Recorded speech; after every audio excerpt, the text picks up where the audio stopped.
नमस्कार दर्शक बंधु शुभ सकाळ। आज एप्रिल 5 सोमवार प्रतिदिन पर आज आपण नहीं आसीछु सकाळर समस्त मुख्य खबर। सबु खबर गुरुत्वपूर्ण एवं कामरटे वीडियो को शेष पर्यंत देखंतु। आज समस्त मुख्य खबर जानि पारिबे। ता सहित चैनल को नुआ कर आसीथिले सब्सक्राइब कर दियंतु प्रतिदिन खबर जानिबा पई। नंबर 1 सील है भुवनेश्वर स्थित एसबीआई मुख्य कार्यालय। स्टेट बैंक 7 जन कर्मचारी कोरोना पॉजिटिव चिन्हट होगा पर यह पदक्षेप नहीं जाइए। आगामी 2 दिन पर एसबीआई मुख्य कार्यालय को सील कर बीएमसी कमिशनर प्रेमचंद चौधरी सूचना देते। सेपरि गतकाली भुवनेश्वर रेल स्टेशन प्रथम थर पर 2 जन यात्री पॉजिटिव चिन्हट होती। उभय आक्रांत को कोविड हॉस्पिटल स्थानांतर कर उभय यात्री कॉन्टैक्ट ट्रेसिंग और ट्रैवल हिस्ट्री जांच चली। रेल स्टेशन में पॉजिटिव चिन्हट पर टेस्टिंग को त्वरान्वित कर बीएमसी कमिशनर कहते।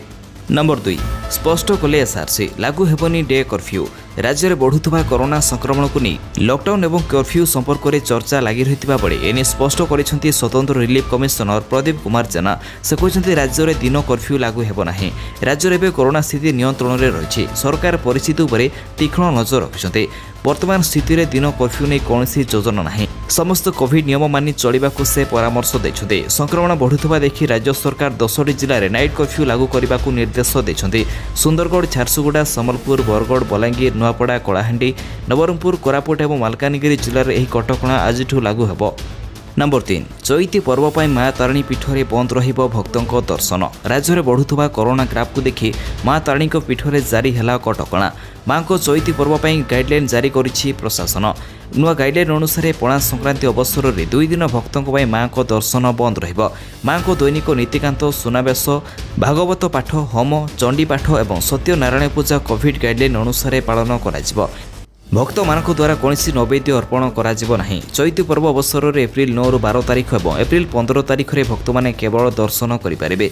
चैती पर्व एप्रिल 13 मंगलवार और 14 तारीख पणा संक्रांति अवसर में 2 दिन भक्तों माँ दर्शन बंद रहिबो। Number 4 Chhattisgarh encounter. शहीद जवान को संख्या 22 को वृद्धि। छत्तीसगढ़ सुकुमा और बीजापुर सीमा स्थित टेकोलगुड़ा गाँ निकट में नक्सलों सह गुड़ी विनिमय 22 जन जवान शहीद होती। शहीद जवान को शव एवं सेठारे विभिन्न स्थान में पड़ रही। एवं 11 जन जवान निखोज होती। प्रथम 5 जन शहीद होइतिबार खबर आसाला किंतु वर्तमान यह संख्या बढ़ी 22 होती। तेज शहीद जवान को संख्या आहरी बढ़िपारे बोली आशंका कर मामलें 32 जन जवान आहत होती। बीजापुर हॉस्पिटल में 25 जन जवान को चिकित्सा चली।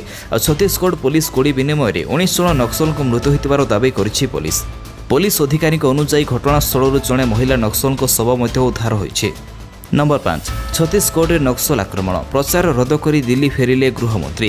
छत्तीसगढ़ नक्सल प्रभावित बीजापुर और सुकमा जिला सीमार नक्सल आक्रमण कर 22 जन जवान शहीद होता बेले आक्रमण पर केन्द्र गृहमंत्री अमित शाह आसाम में निजर निर्वाचन प्रचार रद्द कर दिल्ली फेरी। शाह को 3टी रैली था से गोटे रैली को संबोधन कर दिल्ली फेरी आसती अमित शाह। एसहित छत्तीसगढ़ आक्रमण में 22 जन जवान शहीद होगा घटना को नहीं शोक प्रकाश कर राष्ट्रपति रामनाथ कोविंद। शहीद जवान परिवार वर्गों प्रति समवेदना जनाइछन्ति राष्ट्रपति। नंबर 6 22 जवान को हत्या करिछि माओ नेता हिडमा। तेबे छत्तीसगढ़ में 22 जन जवान को माओ नेता हिडमा हत्या करिथिबार जଣାपड़ी। तेबे सूचना मुताबक सुकमा जिलार पुभटी गाँवर जड़े आदिवासी होछि हिडमा। से 90 दशक विद्रोही मानक सहित हाथ मिलैथिला। हिडमा पीपुल लिबरेशन गोरिल्ला सैन्यबाहिनी बाटालियन नंबर 1 रे मुख्य एवं से भयंकर तथा मारात्मक आक्रमण पर जनाशुना। महिला समेत प्राय 180 ରୁ 250 माओवादी ता अधीन में काम करुथिबार जଣାपड़ी। नंबर 7 तातीरू मिलिबो त्राही। राज्य में कालबैशाखी संभावना। घूर्णिबलय प्रभाव में राज्य में वर्षा संभावना रही। दक्षिण छत्तीसगढ़ और यार अखपाख अंचल और झारखंड पश्चिमबंग उपर थिबा घूर्णिबलय प्रभाव में राज्य में मध्यम धरणर वर्षा संभावना थिबा आंचलिक पाणीपाग केन्द्र पूर्वानुमान करिछि। विशेषकर उपकूल ओडिशार बालेश्वर, भद्रक, केन्द्रापड़ा, जाजपुर, कटक, जगतसिंहपुर, गंजाम में मध्यम धरणर वर्षा सहित कुआपथर पड़ार संभावना रही। सेपरि खोर्धा, नयगढ़, अनुगुल, ढेंकानाल, केन्दुझर, मयूरभंज, सुंदरगढ़, देवगढ़, संबलपुर और सोनपुर पर येलो वार्निंग जारी कर जिले में मध्यम धरणर वर्षा सहित 30 ରୁ 40 किलोमीटर बेगर पवन बहीपे। नंबर 8 सावधान एणिकी ट्राफिक नियम उल्लंघन कले सरकारी वेबसाइट अपलोड हेबो आपणको ना।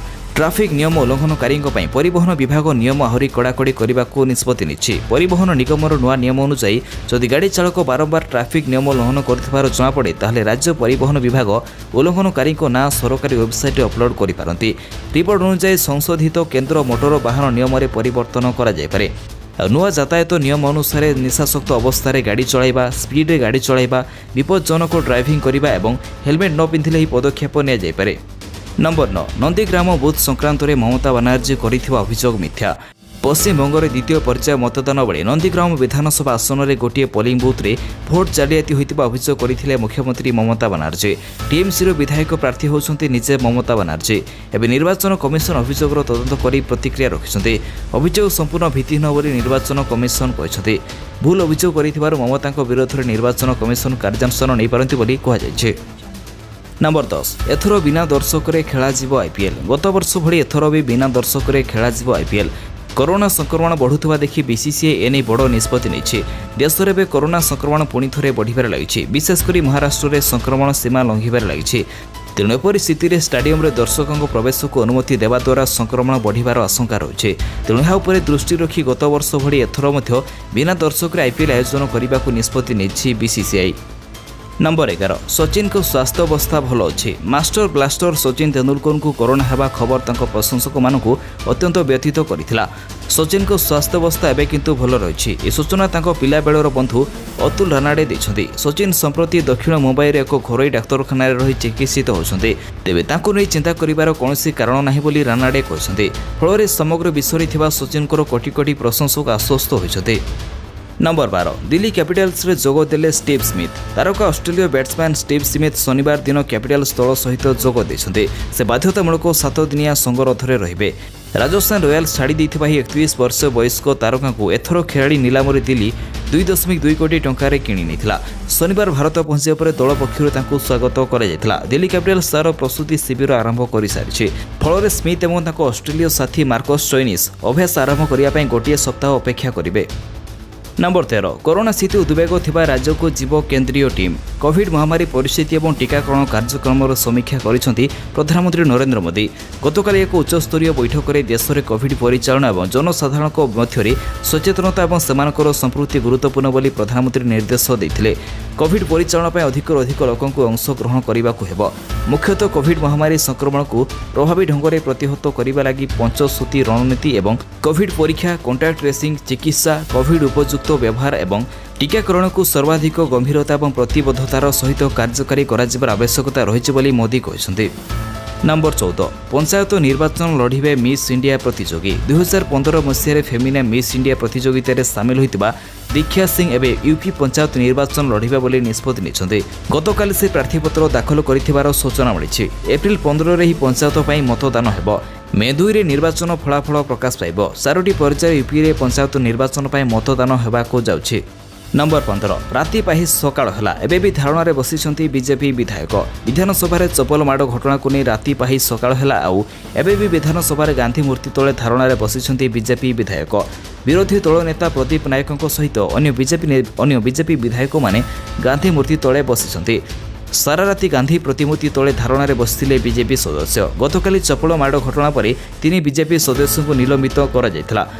गृह रे विरोधी मानकु कहबा लागि सुजोग दिया जाउनथिबा अभियोग रे बीजेपी सदस्य धारणा रे बसिथिले। देखिबा परवर्ती खबर उग्र रूप नेला कोरोना। दिनक 93,000 अधिक संक्रमित। डराइलाणी महामारी कोरोना। दिनक दिन अधिक उग्र रूप धारण करुछि कोरोनार द्वितीय लहर। गत 24 घंटे देश में रेकर्ड संख्यक 93,294 नुआ मामला सामना आसी। दैनिक कोरोना पॉजिटिव चिन्हट मामलें यह चलित वर्षर सर्वाधिक। सेहिपरि दिनक कोरोना आक्रांत हो 513 जणक मृत्यु होइछि। केंद्र स्वास्थ्य मंत्रालय तथ्य अनुसार कालीर नुआ मामला को मिसाई देश में मोट कोरोना आक्रांतक संख्या 1,24,85,509 को वृद्धि पाई। सेहिपरि सुस्थ संख्या 1,16,29,299 को रही। मोट एक्टिव संख्या 6,91,597 रही। देखिबा शेष खबर 7 रन रे 2 शतकरू वंचित हेले फखर जमान। पाकिस्तान ओपनिंग बैट्समैन फखर जमान दक्षिण आफ्रिका विपक्ष द्वितीय दिनिकारे 2 शतकरू मात्र 7 रन दूर में रहीगले। यापर नाम विश्व रेकर्ड स्थापन होइछि। ओपनर 155 बॉल 18 चौका और 10टी छक्का सहित 193 रन विस्फोरक इनिंग्स खेली शेष ओभर रन आउट होइछन्ते। ही साहसिक और संघर्षपूर्ण इनिंग्स सत्वे भी पाकिस्तान को द्वितीय दिनिकारे 17 रन पराजित होबाको पड़िछि।